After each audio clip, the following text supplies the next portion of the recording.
i-pull out mo. Hanapin mo yung CCTV, yung footage ng hype na yun. Okay po, sir. Hanapin mo, ha?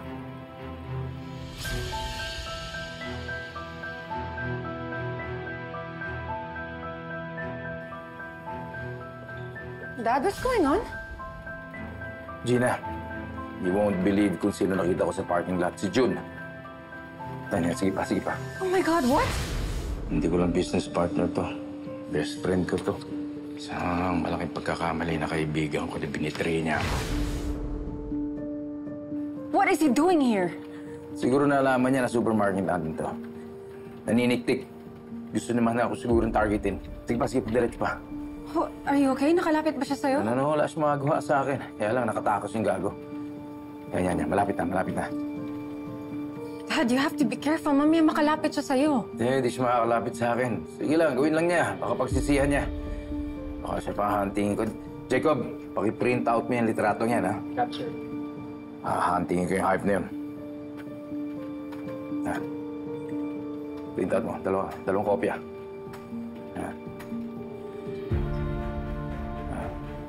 Okay. Ito, i-blow up mo pa. Blow up mo pa. Laki mo. Okay.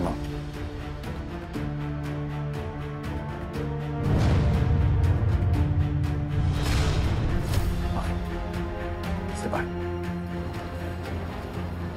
Tay, paano nangyari to? Ikaw pala yung matagal na binabanggit ni Dad? Kinasusok lamang kanya. Sinusumpaan niya dahil ikaw nag-traitor sa kanya. Wala akong kamalay-malay kasi Jun lang ang tawag ni Dad sa'yo. Mabuti na lang at magkaiba rin kayo ng tatay mo ng apelido kasi hindi kami kasal. Kaya hindi rin sumagi sa isip ni Robert na konektado kayo. Hindi ko naman alam na biyanan mo pala si Robert. Ang tagal na panahon nang lumipas. Mga binata pa kami na. Kaya walang alam ang nanay mo rito. Tay, ano nga nangyari? Ninakawan mo ba siya? Nagkamali ako, anak. Sumali ako sa paluwagan. Malaki daw kikitain.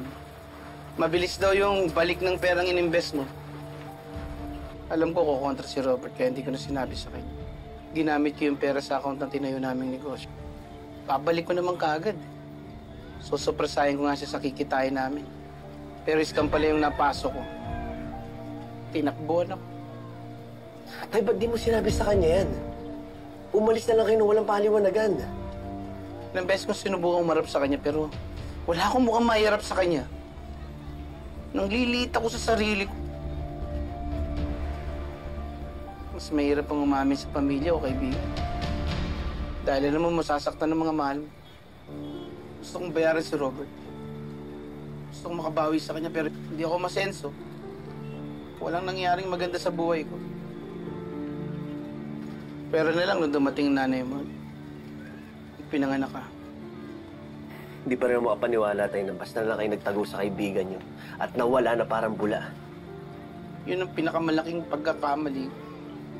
Akala ko magagawan ko ng paraan pag kumita ako ng mas malaki. Kaya ako pumunta na Cebu para magtrabaho doon. Pero nangyari yung aksidente. Tay, kailangan niyo ipaliwanag kay Dad yan. Ay anak, hindi na pwede magpakita ulit ang tatay mo kay Robert. Pinagsusuntok na nga, oh. Baka sa susunod mapatay na ni Robert ang tatay mo. Nay, paano natin ayusin to? Hindi pwedeng maging sikreto to dahil ayoko magsinungaling sa asawa at biyanan ko. Kuya, maawa ka kay tatay. Huwag mamanayaan mapahamak siya.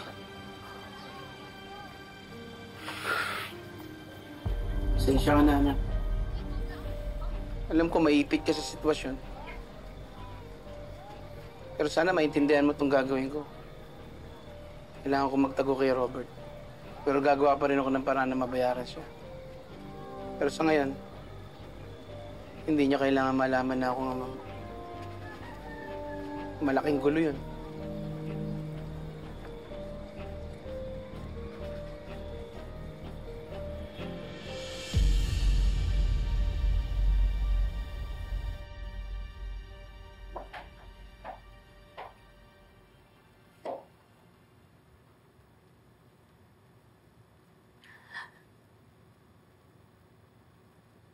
Love.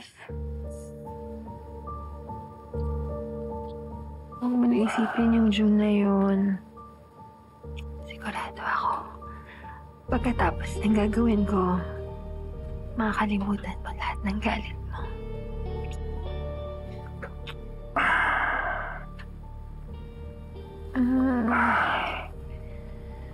Betsy.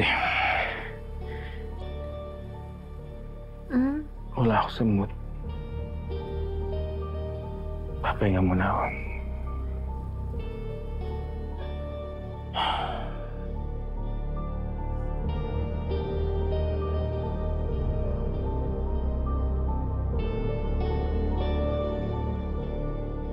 I-reject ba ako?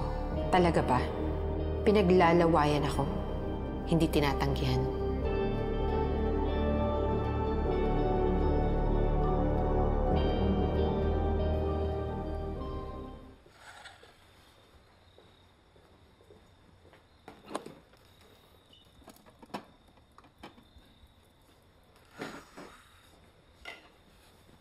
Ilang beses ko sinubukang umarap sa kanya pero wala akong mukhang mahirap sa kanya.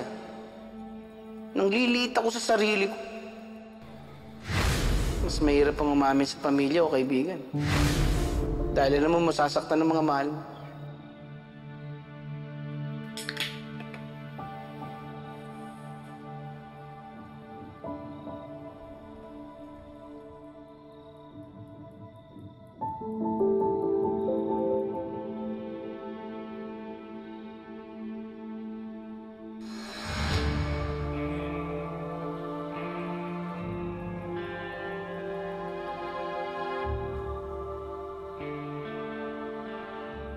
Hi, Gerald. Ang ginagawa mo dito? Bakit? Bawal ba mag-hi sa'yo? Pwede ba ako makainom? Kumuha na sa'yo. Paano ba yan? Uhaw na ako.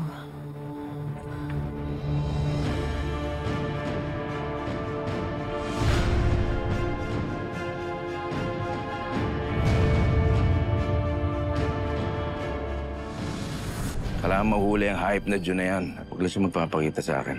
Baka maubos kang pamilya nila. Sobra namang yan si Robert.